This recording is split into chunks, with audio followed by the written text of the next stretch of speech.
For the May episode of Seek Out the Arts, we are exploring the theme of the feast in art, music, and poetry.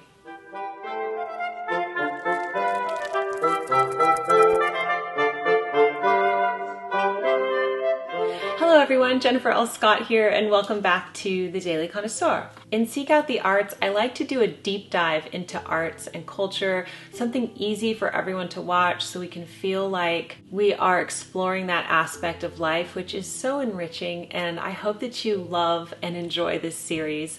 I want to thank the Chic Society, which is my private channel membership group here on YouTube. If you're interested in supporting this channel and joining the Chic Society, I will leave all of the information down below. I do one vodcast every Friday, and once a month we go live on a Zoom call where we talk to each other and have really enriching discussions on life. We also have a pen pal program that is optional if you join the Chic Society. Membership is only $1.99 a month, but there are also upper tiers as well, and you're seeing them listed here. And at the end of the video, you're going to see the top tier Elegant Connoisseurs. So thank you so much to the Chic Society for supporting this channel and bringing us this wonderful series. So in this month's episode, we have the theme of the feast.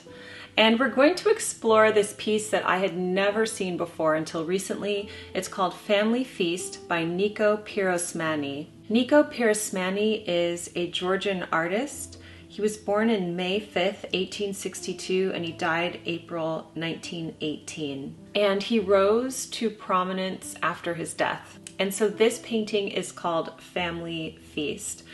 Now, again, I looked for commentary on this painting, but I didn't find much. I found a lot about the artist's life himself.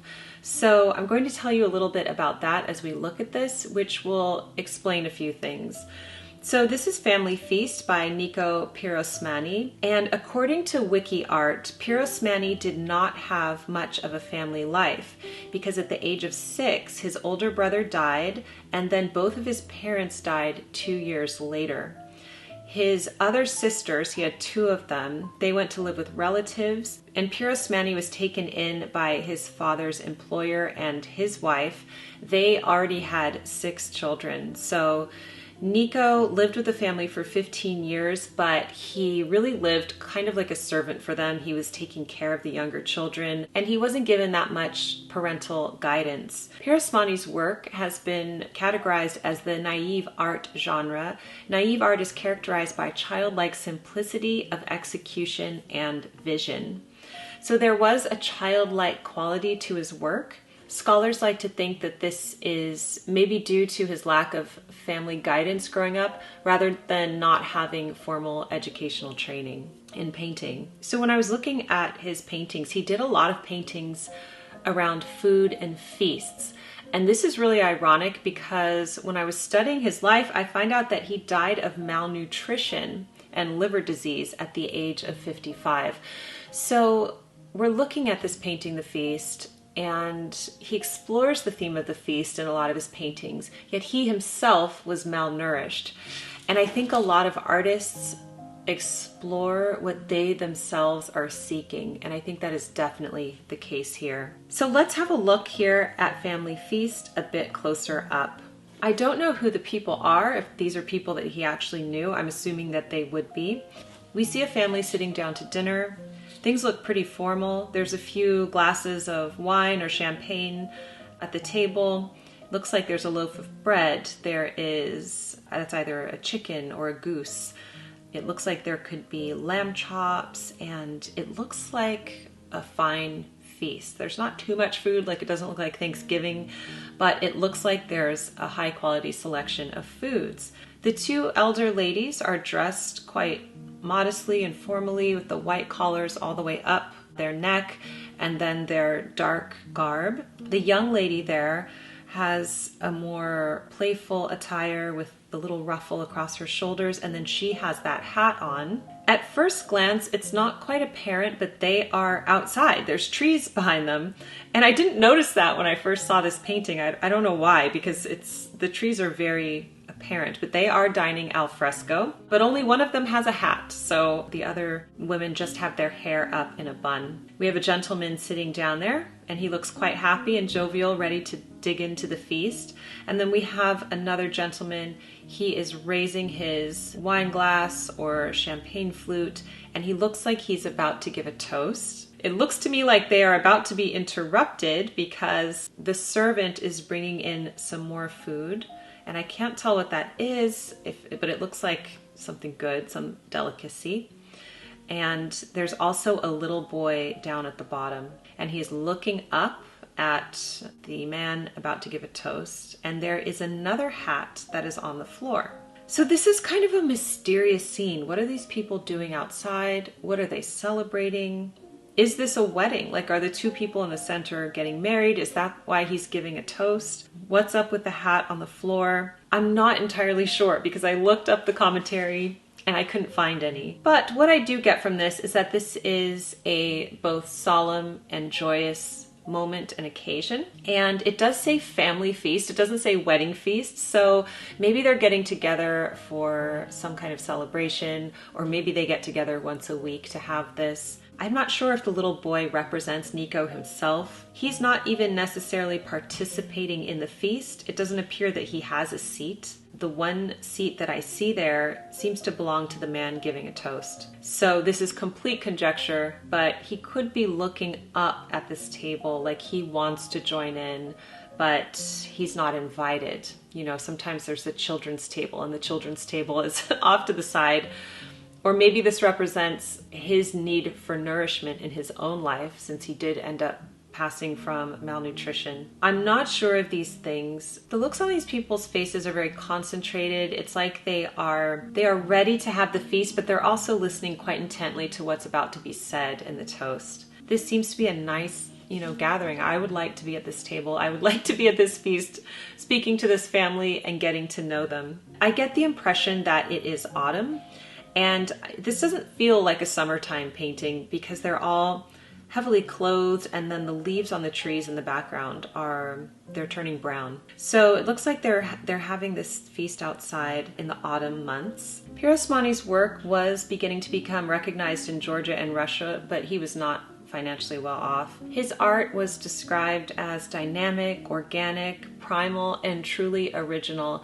And it is a shame that he was recognized posthumously and not so much as he lived. And even though he did not find nourishment in his own life, I do think that it is wonderful that he at least explored it through his artwork and that we are able to enjoy it today. So I hope that you enjoyed learning more about Niko Pirosmani and the family feast. I have found 3 poems related to feasting that I would love to read to you now. And the first one is called Eating Together, and it's by Yi Young Lee. In the steamer is the trout, seasoned with slivers of ginger, 2 sprigs of green onion and sesame oil.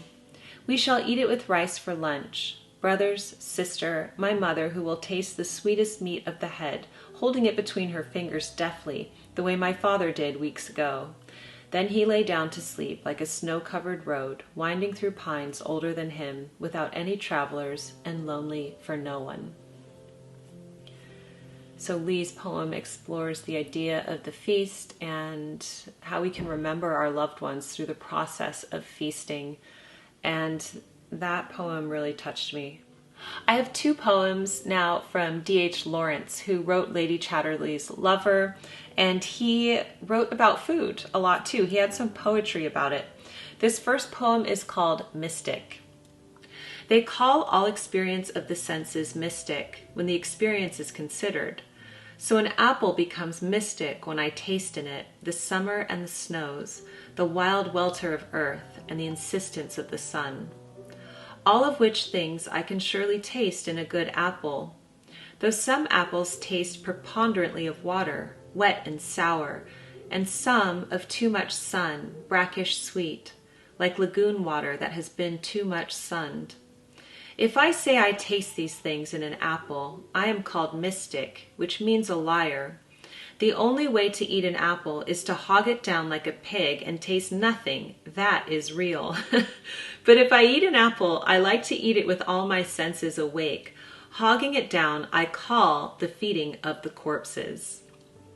Ah, interesting. So he's kind of telling us the way to eat food. So rather than hogging it down, he likes to eat it with all his senses awake, which I think is very good advice actually when we're eating our food, not to just mindlessly eat it. I mean, I talk about this on the channel about consciously eating our food. So there you go. That's from D.H. Lawrence. And then the second one I found from D.H. Lawrence is called figs. The proper way to eat a fig in society is to split it in four, holding it by the stump, and open it so that it is a glittering, rosy, moist, honeyed, heavy-petaled, four-petaled flower. Then you throw away the skin, which is just like a four-sepaled calyx, after you have taken off the blossom with your lips. But the vulgar way is just to put your mouth to the crack and take out the flesh in one bite. Every fruit has its secret. Okay, so he's talking about two different ways to eat the fig. One way is the etiquette way, where you're supposed to cut it in four, take off the skin. I've never heard that before. Now that's probably more an aesthetic way because figs are really beautiful when you cut into them. But then he said the vulgar way is just to, basically swallow the whole thing, not to peel it, not to cut it up. I have to say that I prefer the vulgar way. I love figs. I will pick a fig off a tree and just eat it. I just absolutely love them. I'm not splitting them into four. Maybe I should try both. We'll see. But I would love to know how you eat your figs. And I know I said I was only going to do 3 poems, but I have a quick haiku for you. This one's by Matsuo Basho, who I love. And this is a meditation on melons. And he writes, "Coolness of the melons, flecked with mud, in the morning dew." And now for the musical recommendation. So it's challenging to find pieces based on feasts, but I did find one that we all need to listen to anyway, regardless. And it is based on water, and water is an important element to any feast. We all have to have it. So we are going to listen this month to Handel's water music, specifically the hornpipe. I have a wonderful performance for you by Festspielorchester Göttingen. I don't know if I pronounced that correctly. I certainly hope so, but I'm going to leave it linked down below. Water music premiered on the 17th of July, 1717. Isn't that interesting, that date? That would be 7/17/17. In response to King George's request for the concert on the River Thames.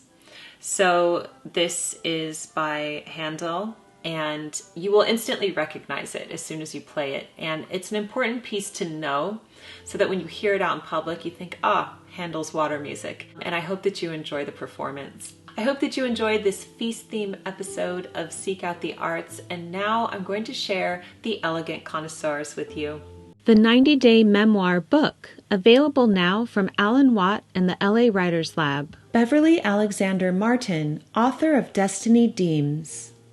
Jenny Williams from Carrot Top Paper Shop. Elaine Brisebois, certified nutritionist and women's weight loss coach. Guy Blaise, author of Love Like the French, a guide to better romance and relationships. Dr. Kate Philbin, transpersonal psychologist and professionally certified life and executive coach.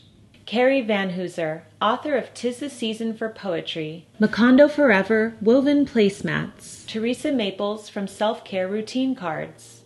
Ellen's Scottish Shortbread. Sturm Brothers Custom Design and Fine Jewelry. And thank you to the following: Catherine Ray, Anne-Marie Ramsey, Ashley Diaz, Jenny Candelaria, Jet Rowley Heron, Gina K. Henry, Juliette Keeler-Labien, Karen Lynn Interior Design, Linda Eckloff, and Maria Condor. Thank you so much for joining us here today on The Daily Connoisseur. I hope you enjoy this series and that it enriches your life. Be sure to share this with a friend who is looking for more arts and culture in their own life. Take care, everyone. Keep calm and remain classy, and I'll see you in the next video. Goodbye.